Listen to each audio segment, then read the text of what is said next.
Sa isang Facebook post, sinabi ni dating presidential spokesperson Harry Roque na lumabas na umano ang arrest warrant para kay Senador Bato de la Rosa mula sa International Criminal Court. Pinayuhan din ni Roque si De La Rosa sa naturang post na huwag magpakidnap.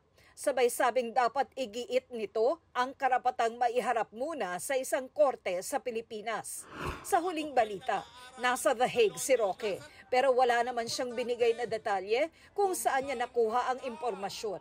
Wala naman daw natanggap na impormasyon kaugnay sa arrest warrant ang legal counsel ni dating Pangulong Rodrigo Duterte na si Attorney Nicholas Kaufman.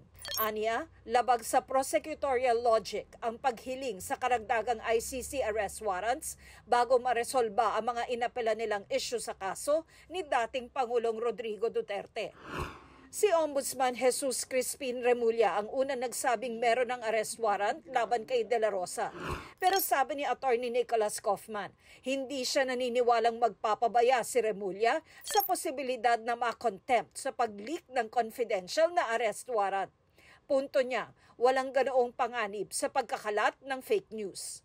Nang tanungin naman si ICC accredited lawyer Attorney Gilbert Andres tungkol sa issue, sinabi nitong kung maglabas man ng arrest warrant ang International Criminal Court kay De La Rosa, hindi ito isa sa publiko. Hindi rin nila kino-confirm, ano?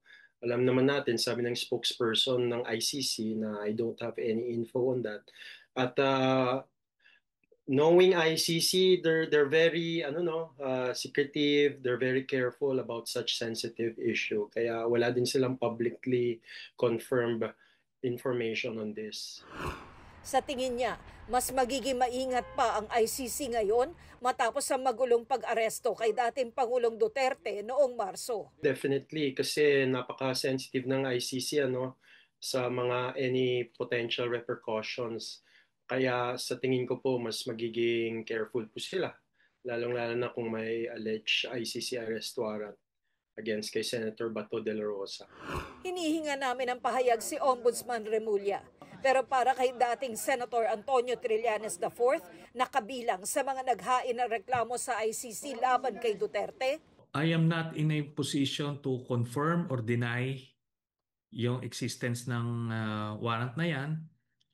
Ang masasabi lang natin, we will have to give the benefit of the doubt kay Ombudsman Boying Remulla kasi he won't have any reason to make up stories.